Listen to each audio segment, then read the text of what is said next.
अस्सलामुअलैकुम। Tally school के इस एजुकेशन प्रोग्राम में खुश आमदीद।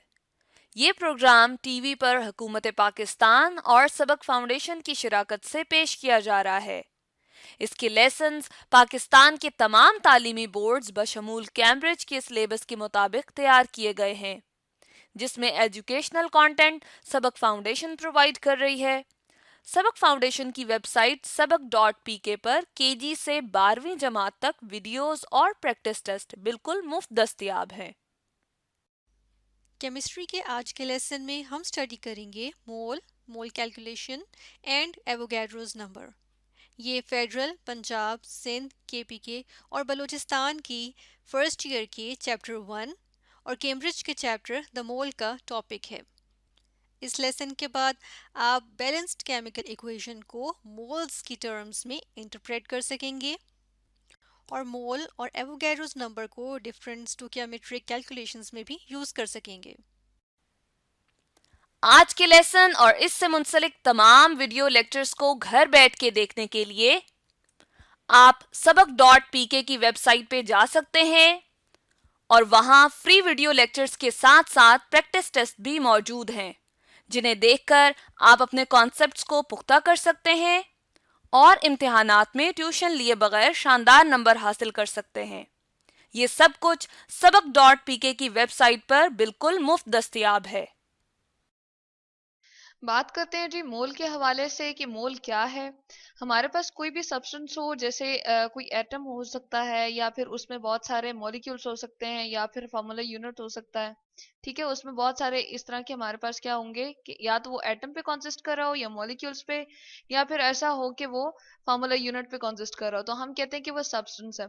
और सब्सटेंस का जो मास होता है या अमाउंट होता है, उसको हम कहते हैं कि वो क्या है, मोल है। तो हम यहाँ लिख देते हैं कि अमाउंट, जिसको हम मैस भी कह सकते हैं, यानी कि हम मिकदार मालूम करना चाह रहे हैं ना उसकी। तो किसी भी सब्सटेंस की अगर हम अमाउंट को कहें कि वो क्या है, तो वो बराबर होता है जी मोल के। जब उसमें क्या हो, 6.02 इंटू 10 की पावर 23 उसमें पार्टिकल मौजूद हो, यानी कि उसमें हम जब कहते हैं कि पार्टिकल कितने हैं, तो वो कितने होंगे 6.02, यानी कि जो एवोगैड्रो नंबर हमने बनाया था वो है। ठीक है, इतने पार्टिकल्स अगर किसी भी सब्सटेंस में मौजूद होंगे तो उसको हम कहते हैं जी 1 मोल के इक्वल है।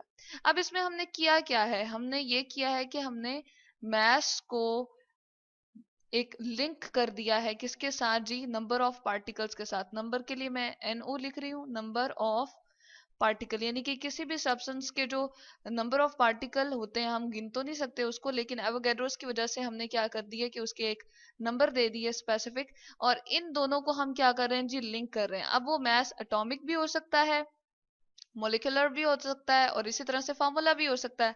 चले हम अगर एटॉमिक मैस की बात करते हैं तो हम कहते हैं जी 12 ग्राम ऑफ कार्बन हम ले लेते हैं यहाँ पर। ठीक है, चूंकि कोल के अंदर अगर हम एग्जांपल ले लें, कोल के अंदर बहुत सारे एटम्स मौजूद होते हैं जी कार्बन के, तो वो किसके बराबर होगा जी, 6 पॉइंट, उसमें कितने पार्टिकल होंगे, 6.02 इंटू 10 की पावर 23 एटम्स होंगे उसमें कार्बन के।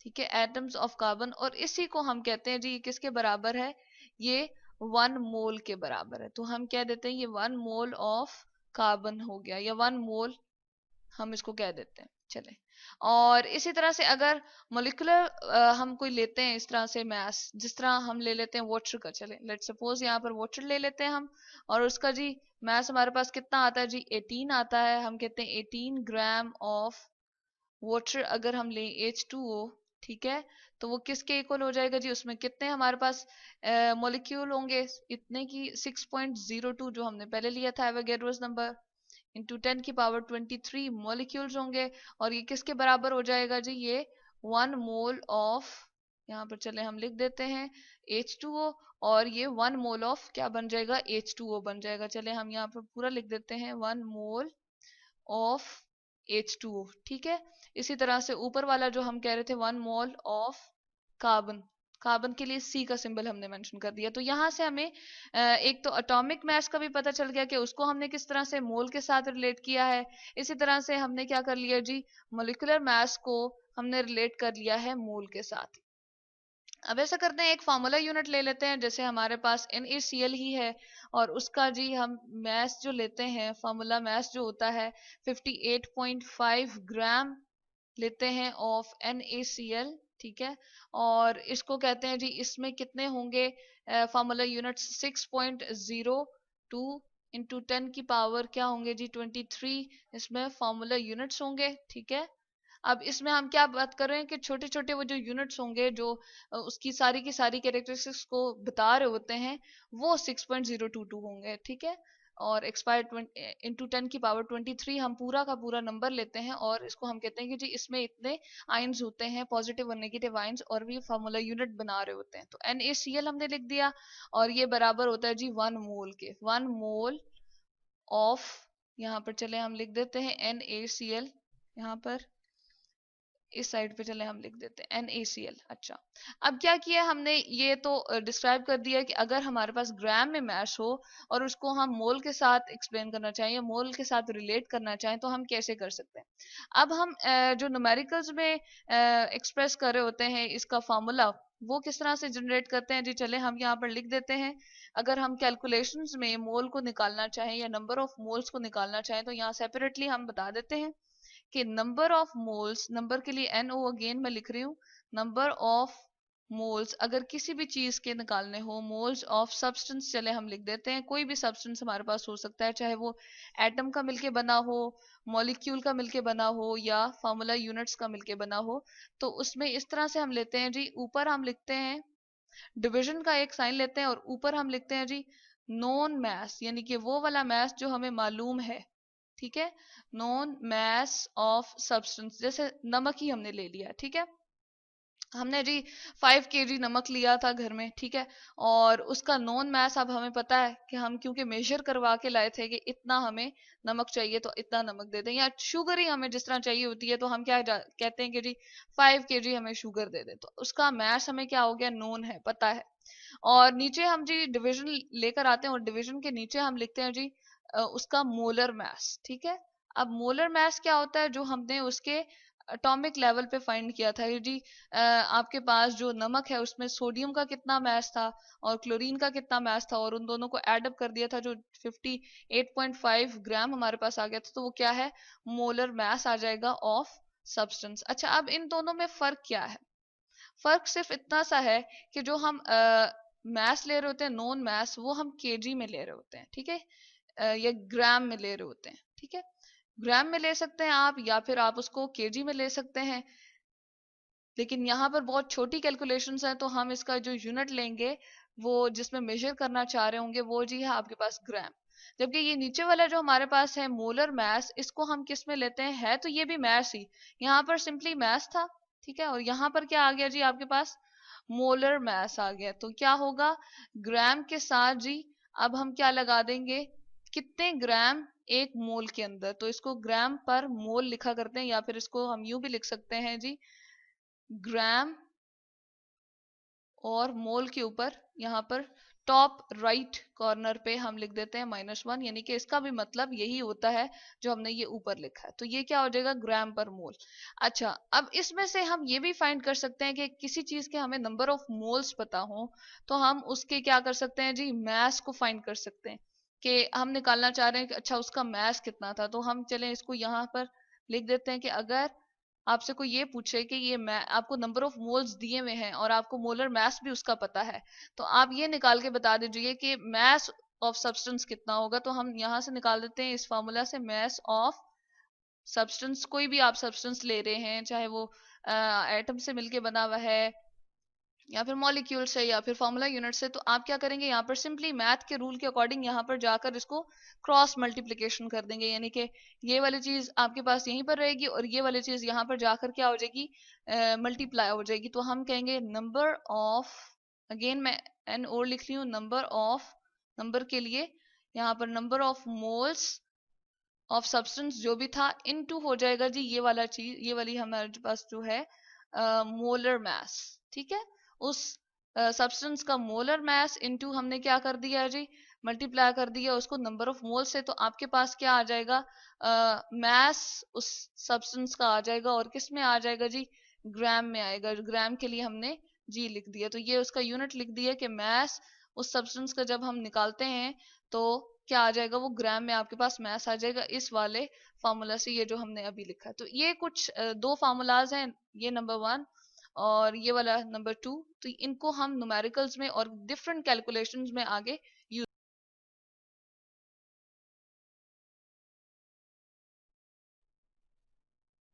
More on concept of mole के बारे में बात करते हैं जी। हमारे पास मोल क्या है उसके बारे में मजीद जानने की कोशिश करते हैं।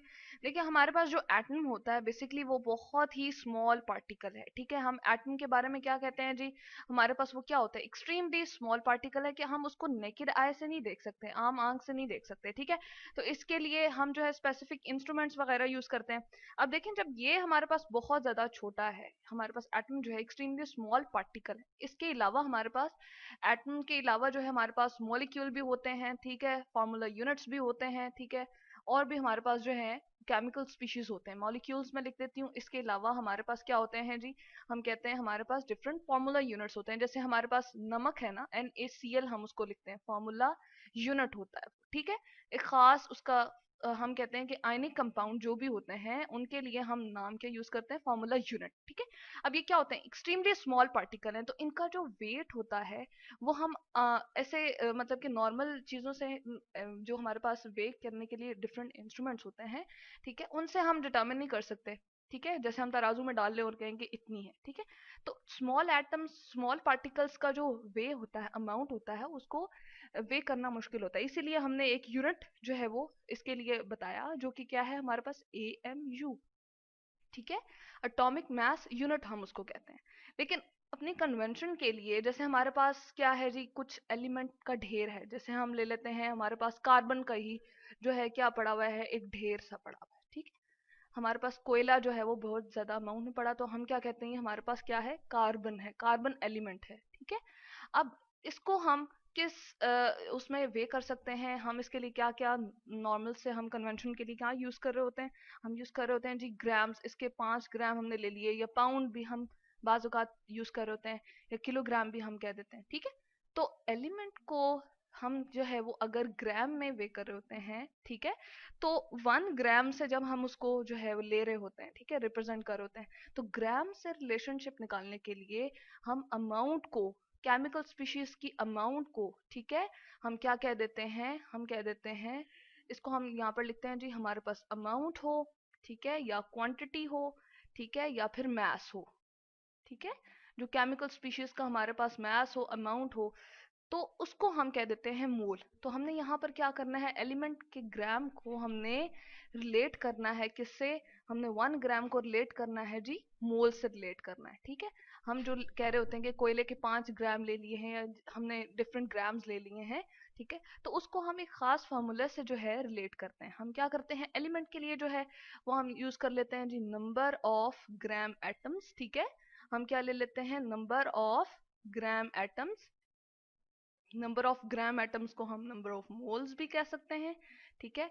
और इसके लिए हम जो फार्मूला यूज कर रहे हैं उसको मैं यहाँ पर ले आती हूँ कि हम लोग किस तरह से इसको रिप्रेजेंट कर सकते हैं, ठीक है, नंबर ऑफ ग्राम एटम्स, ठीक है, या फिर इसको हम कहते हैं नंबर ऑफ मोल्स, ठीक है, number of moles of that specific element, ठीक है। उस एलिमेंट के हमारे पास जो है वो नंबर होंगे, ठीक है, नंबर ऑफ मोल्स होंगे। इसके लिए फॉर्मूला क्या होता है, जो हम उसका मास ऑफ दैट एलिमेंट ले रहे होते हैं, ठीक है, उस एलिमेंट का जो खास मास हमने कहा है, जैसे कि ग्राम में उसका मास हमने लिया, 5 हमारे पास ग्राम है, या 10 ग्राम है कोयले के, ठीक है, तो उसके साथ हम क्या कहते हैं, हम कहते हैं मास ऑफ, ठीक है, mass of an element in gram, ठीक। और साथ में हम क्या कहते हैं, उसको डिवाइड कर देते हैं, इसको मैं यहाँ से कंप्लीट कर देती हूँ, उसको डिवाइड कर देते हैं molar mass of an element, ठीक है। जैसे कार्बन की मैं यहाँ पर एग्जांपल ले लूँ, तो हमारे पास क्या आ जाएगा, हमारे पास आ जाएगा जी number of gram atoms of carbon आ जाएगा, मास ऑफ दैट एलिमेंट हमारे पास ग्राम में कितना लिया हुआ है, जो स्पेसिफिक हमारे पास मौजूद होता है, ठीक है, हमारे पास 5 किलोग्राम है या 5 ग्राम है, ठीक है, डिवाइड कर देंगे उसको, यानी कि 5 ग्राम हमारे पास अगर ये कोयले का ढेर पड़ा हुआ है और हमसे कोई पूछता है कि इसमें कितने नंबर ऑफ मोल्स प्रेजेंट हैं, किसके जी, कार्बन के, तो हम किस तरह से इसको कैलकुलेशन करेंगे? 5 ग्राम मैंने यहाँ पर लिख दिया। मोलर मास कार्बन का कितना होता है जी? 12 ग्राम होता है। ठीक है, तो इसको डिवाइड कर देंगे तो हमारे पास क्या आ जाएगा आंसर में?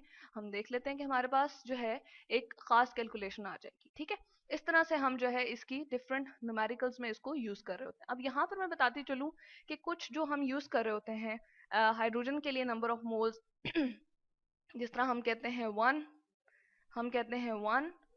ग्राम एटम ऑफ, क्या जी, एटम ऑफ हाइड्रोजन। ठीक है, एच मैं इसके लिए लिख देती हूँ, हाइड्रोजन के लिए हमारे पास वो कितने के बराबर होता है? 1.008 ग्राम के बराबर होता है। ये हमने क्या कहा है? इसकी जगह हम number of mole of hydrogen atom भी कह सकते हैं। इसी के साथ हम क्या कहते हैं? 1 ग्राम एटम ऑफ, अगर हम बात करें किसकी जी, 1 ग्राम एटम ऑफ, यहाँ पर मैं लिखती हूँ एटम ऑफ कार्बन की, अगर हम बात करें तो हमारे पास उसके कितने ग्राम्स होते हैं? अगर 1 ग्राम एटम की हम यहाँ पर बात करेंगे तो ऊपर भी हमारे पास क्या आएगा जी? हाइड्रोजन की अगर मैं बात करती हूँ तो 1.008 आएगा डिवाइडेड बाय 1.008, क्योंकि मोलर मास हमारे पास एलिमेंट का कितना है? हाइड्रोजन एलिमेंट का 1.008, और मास ऑफ एन एलिमेंट भी हम कितना ले रहे हैं? 1.008। तो हमारे पास नंबर ऑफ ग्राम एटम क्या आ जाएगा? 1 आ जाएगा। कार्बन की भी जब इसी तरह से हम कैलकुलेशन करेंगे तो हमारे पास आएगा 12 ग्राम। ठीक है, और साथ ही साथ अगर हम कर लेते हैं 1 ग्राम एटम ऑफ यूरेनियम की बात करते हैं तो उसके लिए भी हमारे पास सेम इसी तरह से ग्राम, मैं लिखती हूँ ग्राम एटम ऑफ यूरेनियम के लिए यू लिख देती हूँ, ये सिंबल्स मैंने इनके मेंशन कर दिए हैं। वो कितना होगा? 238 ग्राम। ठीक है, तो ये हर एक के लिए मैंने जो है बता दिया कि हम नंबर ऑफ मोल्स इस तरह से बताते हैं। अब देखिए मॉलिक्यूल भी तो हमारे पास होते हैं ना, तो उसके लिए हमें क्या करना पड़ेगा? हमें करना पड़ेगा कि नंबर ऑफ ग्राम मॉलिक्यूल, ठीक है, उसमें सिर्फ इतना सा फर्क आएगा, नंबर ऑफ ग्राम मॉलिक्यूल आ जाएगा हमारे पास। ठीक है, और इसको ही हम कहते हैं कि हमारे पास क्या होता है? मोल्स ऑफ मॉलिक्यूल भी हम इसको कहते हैं। ठीक है, जिस तरह मैंने ऊपर बात की, चले इसको मैं जो है ब्रैकेट में रिप्रेजेंट कर देती हूँ। Number of moles of atom जिस तरह था, यहाँ पर एटम लिख देती हूँ कि एटम की हम बात कर रहे थे। ठीक है, इसी तरह से हमने किसकी बात की? मोल्स ऑफ मॉलिक्यूल्स की बात की। तो सेम हमारे पास जो है फॉर्मूला आ जाएगा। हमें क्या करना पड़ेगा? Mass of molecular substance divided by molar mass of, ठीक है, मोलर मास ऑफ, जो इसका हम कहते हैं हमारे पास रिप्रेजेंट कर रहा होता है, जो मास उसका होता है। जिस तरह हम कार्बन का 12 ले रहे हैं, ठीक है, ऑक्सीजन का 16 लेते हैं, तो हमारे पास क्या आ जाता है? मोलर मास होता है एटम या मॉलिक्यूल का। लेकिन यहाँ पर मॉलिक्यूलर मैं यहाँ पर लिख देती हूँ क्या आ जाए हमारे पास? सब्सटेंस। ठीक है, यहाँ पर मैं लिखती हूँ सब्सटेंस। ठीक है, तो हमारे पास जो मॉलिक्यूलर सब्सटेंस होता है वो हमारे पास जो है मॉलिक्यूल्स हम ले लेते हैं, जैसे कि हमारे पास ऑक्सीजन है। ठीक है, ऑक्सीजन के लिए हम कर सकते हैं इस O2 के लिए। ठीक है, इसी तरह से वाटर के लिए कर सकते हैं। ठीक है, और इसी तरह से H2SO4, यानी कि मॉलिक्यूल्स जितने भी हैं हमारे पास एग्जाम्पल के तौर पे हम उनको ले सकते हैं। यहाँ पर हम लिख सकते हैं जी सबसे पहले हम लिख देते हैं, अगर हम क्या ले रहे हैं? 1 ग्राम मॉलिक्यूल हम लिखेंगे। अब क्या लिखेंगे? 1 ग्राम मॉलिक्यूल या number of mole of molecule. 1 gram molecule of water की अगर हम बात करें तो इसके लिए मैं क्या लिख देती हूँ? अगेन उसका फॉर्मूला लिख देती हूँ, H2O इज इक्वल्स टू हमारे पास कितना आ जाएगा? 18 ग्राम आएगा। ठीक है जी, इसी तरह से 1 ग्राम मॉलिक्यूल या 1 मोल ऑफ, जब हम मॉलिक्यूल की बात करेंगे, 1 ग्राम मॉलिक्यूल ऑफ, हम यहाँ पर लिखते हैं क्या जी? हमारे पास H2SO4 अगर आ जाए, ठीक है, H2SO4, ठीक है, तो वो हमारे पास किस तरह से होगा जी? हम उसको लिख लेते हैं, हमारे पास आ जाएगी कैलकुलेशन 98 ग्राम। ठीक है, तो ये हमारे पास ग्राम और मोल का जो है हमने रिलेशनशिप निकाल लिया। इसके अलावा हम क्या कर सकते हैं जी? फॉर्मूला यूनिट्स, जो कि मैंने शुरू में बात की थी, जिस तरह नमक है या आयनिक कंपाउंड जो होते हैं, उसके लिए भी हम सेम यही वाली चीज जो है क्या कर रहे होते हैं जी? बता रहे होते हैं। जिस तरह मुझे लिखना पड़ेगा नंबर ऑफ फॉर्मूला, ठीक है, ग्राम फॉर्मूला मुझे यहाँ पर लिखना है, क्योंकि हम ग्राम के साथ इसको रिलेट कर रहे हैं। नंबर ऑफ ग्राम फॉर्मूला, ठीक है, फॉर्मूला, ठीक है जी, ऑफ NaCl, या हम किसी भी अगर किसी भी आयनिक कंपाउंड की बात कर रहे हैं तो हमारे पास ऊपर क्या आ जाएगा जी? यहाँ पर मैं लिखती हूँ, यहाँ पर हमारे पास आएगा mass of ionic species, mass of ionic species, ठीक है, जो हम ले रहे होते हैं आयनिक कंपाउंड जो होता है, ठीक है, आयनिक सब्सटेंस, चले मैं लिख देती हूँ, ग्राम में हमने लेना है। जिस तरह यहाँ पर मैंने रिप्रेजेंट किया था सेम इसी तरह से यहाँ पर भी ग्राम में आ जाएगा, और यहाँ पर भी सब्सटेंस मैं लिखती हूँ, सब्सटेंस इन ग्राम, ठीक है जी। और इसको डिवाइड कर देंगे हम molar mass of ionic substance, ठीक है, आयोनिक सब्सटेंस। इसको यहाँ पर हम आयोनिक को थोड़ा बेहतर करके लिख देते हैं जी। हमारे पास क्या है, हम इसको लिखते हैं आयोनिक सब्सटेंस।